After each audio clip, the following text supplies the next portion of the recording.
হিমাচল প্রদেশ সিরিজের 6 নম্বর এপিসোডে তোমাদের স্বাগত। গত কয়েকদিনে হাওড়া থেকে ট্রেনে করে আম্বালা ক্যান্টনমেন্টে এসে গাড়ি করে আমরা পৌঁছেছি সিমলা। সিমলা থেকে আমরা কুফরি হয়ে পৌঁছেছি সারাহান, আর সারাহান থেকে আজ আমাদের লক্ষ্য ছিটকুল। স্কুলে খেলা চলছে এখানে।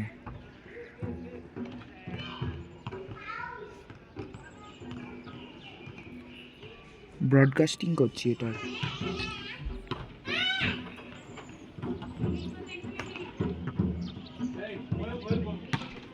ও আটকে গেছে।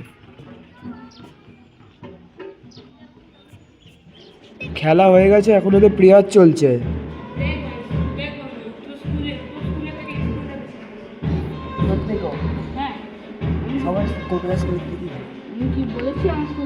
না সত্যি ওয়েস্ট বেঙ্গলে ওই তো সব মার্চ পাস্ট করে বেরোচ্ছে। কোথায় বেরোচ্ছে? রাউন্ড করছে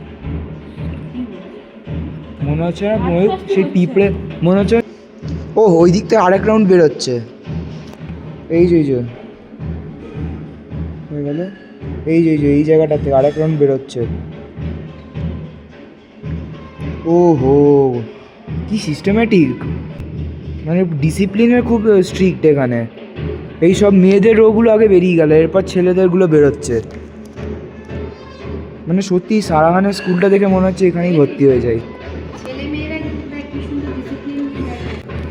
এই কটাই মাত্র স্টুডেন্ট।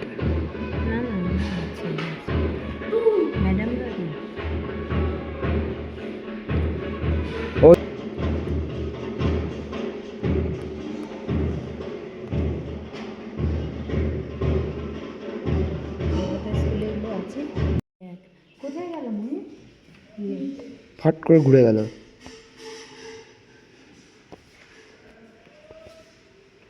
ওই অ্যাটেনশন বললো দ্যাট ইজ।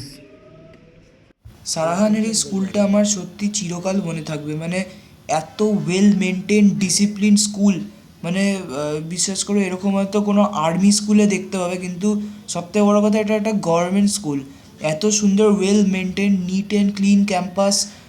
সবথেকে বড়ো কথা স্টুডেন্টরাই পরিষ্কার করছে, স্টুডেন্টরাই সবই করছে। মানে কি বলবো, গভর্নমেন্ট স্কুল এত ভালো, এত well maintain, neat and clean, well disciplined, well behaved. এত ভালো স্কুল মানে সত্যি খুবই কম দেখা যায়, স্পেশালি গভর্নমেন্ট ফান্ডেড স্কুল যেগুলো।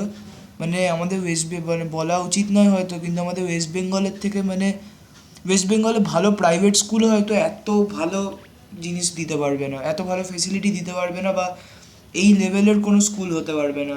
এখানে যে একটা নর্মাল সারাহানের মতো একটা প্রায় কি বলবো কোনো শহর থেকে বিচ্ছিন্ন একটা গ্রামীণ স্কুল, সে মানে এত ওয়েল মেনটেন্ড, মানে আমি আর কি বলবো তোমরা যদি এটা চোখের সামনে দেখতে, মানে আমাদের হোটেলের জানলা থেকেই দেখা যাচ্ছিল, তোমাদের সত্যি খুব ভালো লাগতো এই পুরো সিনারিটা। মানে এই পাহাড়মগ্ন পুরো রাজ্য, তার মাঝখানে পাহাড়মগ্ন পুরো এলাকা, তার মাঝখানে স্কুলটা যে কি সুন্দর লাগছিল তোমাদের কি বলবো। ওই যে মাইকে এখন ওরা গান গাইবে কিছু। আমার মনে এইগুলো চেঞ্জ হয়, রোজ কে কে গাইবে। গুড মর্নিং বন্ধুরা, আজ সকাল হয়ে গেছে সারাখানে, আমরাও রেডি। তো দেখি যাই এখানে, আমাদের আজকে যাব ছিটকুল। দেখি গলিগুলো বড় শুনশান, মানে এখানে তো তোমাদের রাত্রে দেখাতে পারলাম না, কিন্তু এই গলিগুলো রাত্রেবেলা যদি তোমরা দেখো, সেই স্ত্রী 2 এর যেরকম ছিল না শুনশান গলিগুলো প্রথম দিকে, ওই টাইপের লাগছে, মানে চন্দেরির মতো। এ দেখো এই আমাদের হোটেল গ্রিন ভ্যালি, আর এই রাস্তা। আমি এগোচ্ছি না সামনে, অচেনা রাস্তা তো। যাই হোটেলে মেডিটেশন যখন সব হয়ে গেছে, প্রেয়ার টেয়ার, এখন নিউজ রিডিং হচ্ছিলো কিছুক্ষণ আগে, এখন আবার মনে হয় মেডিটেশন হচ্ছে আরেক রাউন্ড। স্কুলটা কিন্তু সত্যি খুব ভালো, এটা গভর্নমেন্ট স্কুল, কিন্তু যা ফেসিলিটি দিয়েছে আমাদের কলকাতার আচ্ছা আচ্ছা প্রাইভেট স্কুল প্রাইভেট স্কুলকে টক্কর দিয়ে দেবে। সত্যি খুব ভালো স্কুল, মনে হচ্ছে এখানেই ভর্তি হয়ে সারা জীবন কাটিয়ে দিই। মানে সারা জীবন না, আমার স্কুল লাইফটা বাকি। আর কি করবো, কোনো অপশান তো নেই। যাই এবার এগোই, স্কুলটা আমার মনে থাকবে চিরকাল। মানে এত সুন্দর ওয়েল মেনটেন্ড ভদ্র সভ্য স্কুল, মনে থাকবে এই স্কুলটা আমার সারা জীবন। আমরা সারা চলে আসো, আঙ্কেলকে মোবাইল দিয়ে চলে আসো। ভাই গলিগুলো স্ট্রিট ওয়ে মতো না, সুনসান। এসছি আমরা সারাহান মার্কেটে, আর যাচ্ছি ওইদিকে স্ট্রেট।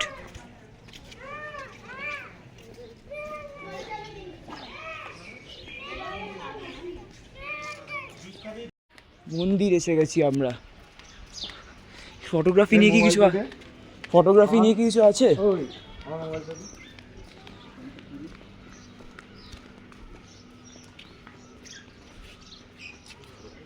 এটা হলো বিশ্রাম গুহা, এই মন্দির। সকাল হয়ে গেছে, খালি মন্দির। মলয় আঙ্কেল, ময়ূরকে সানগ্লাস ড্রেনে। ও ভাই কি সুন্দর অ্যাম্বিয়েন্স মন্দিরটা, ওয়াও। এখানে জুতো খুলতে হবে, খুলে দি।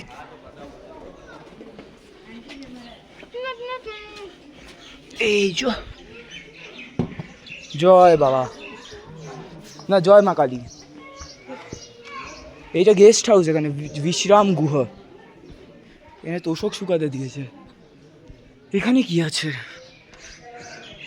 অফিস, আচ্ছা এগুলো রেস্ট করার জায়গা। সামনে হচ্ছে টেম্পল ক্যান্টিন। আর এদিকে কি আছে? সামনে মানে মেন মন্দিরটা, না এইদিকে মেন মন্দির। ওইদিকে ডরমিটরি থাকার জায়গা আছে। একবার যাবো ডরমিটরিতে, যাই তো দেখি। মন্দির যাই, এই যাচ্ছি আমরা ভীমকালী মন্দিরে। ও অ্যাম্বিয়েন্সটা খুব ভালো মন্দিরটা, পুরো কাঠের, একদম সলিড কাঠের।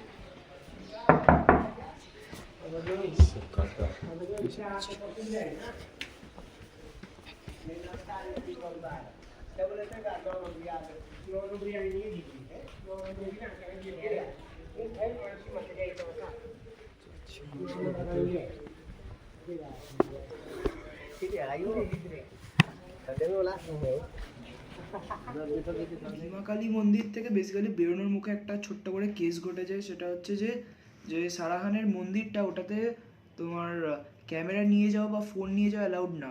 আমার পকেটে ফোন ছিল, তো আমি ফোন নিয়ে ঢুকে, মেন মন্দিরটার ভেতরে অ্যালাউড না, ক্যাম্পাসটার ভেতরে অ্যালাউড। কিন্তু যখন আমি ঢুকেছিলাম, মানে ভেতরে তো আমি কোনো ফটো তুলিনি, কারণ অবভিয়াসলি ওই জায়গায় আমি ফটো তুলতে চাই না, ওটা ধার্মিক জায়গা।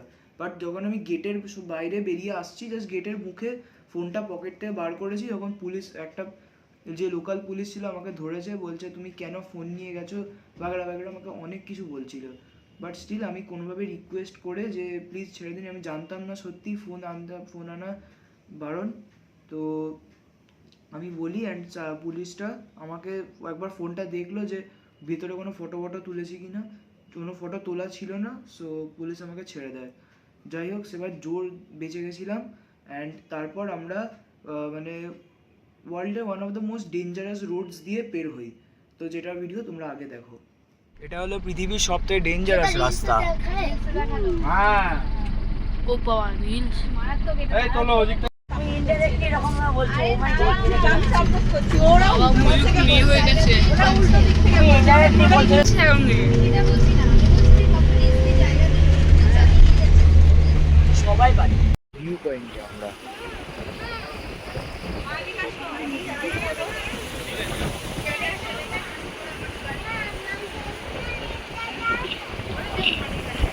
মন্দির আছে, যার এই যে ভেতরে মন্দির, এটা মা দুর্গার মন্দির। মা দুর্গা না, লেখা জয় মা তারান্ডা। ভেতরে মন্দিরটাই ঘুরে এলাম, ওখানে ফটো তুলছি না। এই দেখি আমাদের ছিটকল পৌঁছাতে এখনো লাগবে ঘন্টা 2-3। এই আমাদের গাড়ি। ডেঞ্জার রোড সামনে, এ মই খাতাটা, ডেঞ্জার রোড এটা, মাথার উপর পাথর পুরো। এই যে ওখানটা চলো, ওখানটা শোনা, এই যে ও ওই ডেঞ্জার রাস্তাগুলো দিয়ে এলাম। আরো দেখা যাবে ওইটা হচ্ছে তার আর মেডিসিন শপে না এনেকে দেখি এই যেটা হচ্ছে সাংলা মার্কেটে দাঁড়িয়েছিলাম, সাংলা থেকে এবার যাচ্ছি ছিটকুল। এই সাংলা মার্কেট, কোথায় আছে ওরা? সাংলা মার্কেট ছিল, আমরা বেরোচ্ছি। বন্ধুরা, আমরা আমাদের ছিটকুলের হোটেলে চলে এসেছি।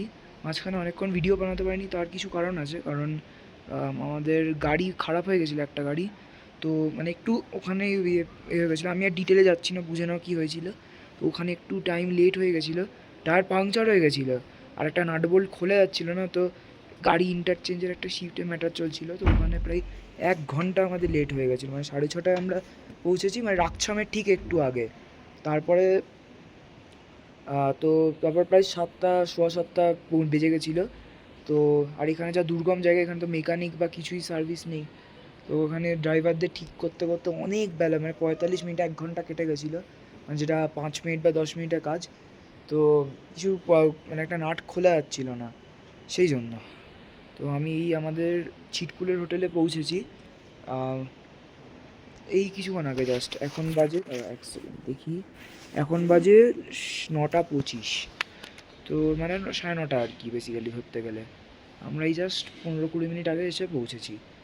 তো দেখি, আমরা এবার যাব ডিনার করতে। বাকি এই হলো ছিটকুল। ছিটকুল হলো ইন্ডিয়াস লাস্ট ভিলেজ, মানে এরপরে কিন্তু সিভিলিয়ানস অ্যালাউড নেই। এরপরে সিভিলিয়ান বা ট্যুরিস্ট অ্যালাউড নেই, কিন্তু পরে হচ্ছে আর্মি বেস ক্যাম্প।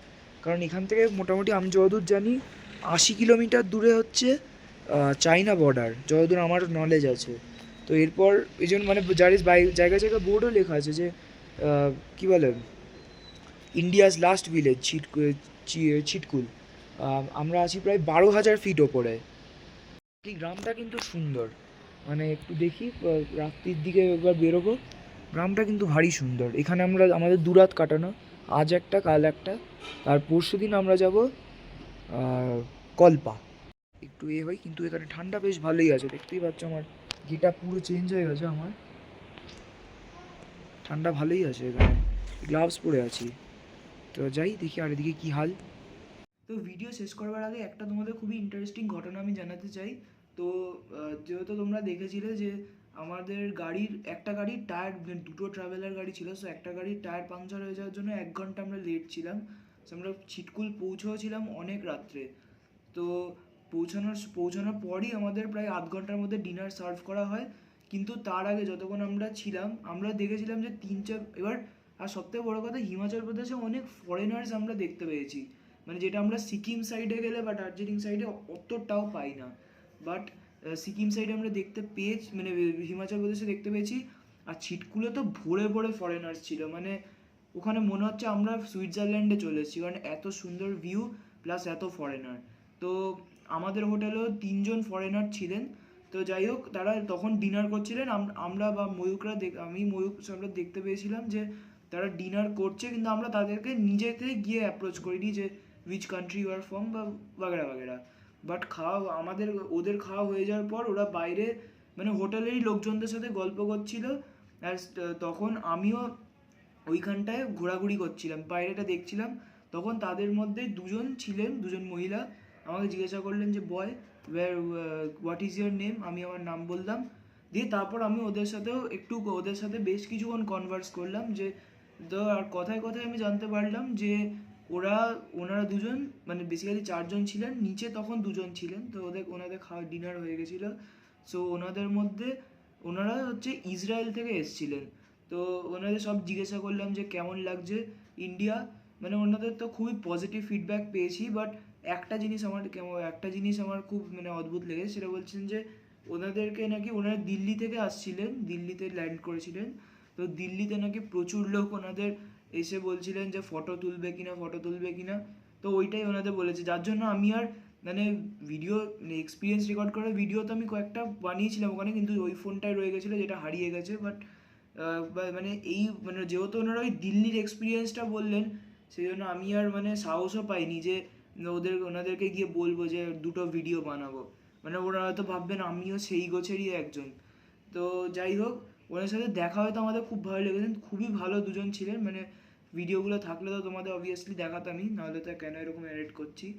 বাকি এই ভিডিওটা এখানেই আমি এন্ড করছি। কালকে আমরা পুরো দিন ছিটকুলে থাকবো আর আমরা আর্মি চেকপোস্ট অবধি ঘুরতে যাব। তো ভিডিও তোমরা দেখতে থেকো আর চ্যানেল সাবস্ক্রাইব করো, লাইক করো। Till then by.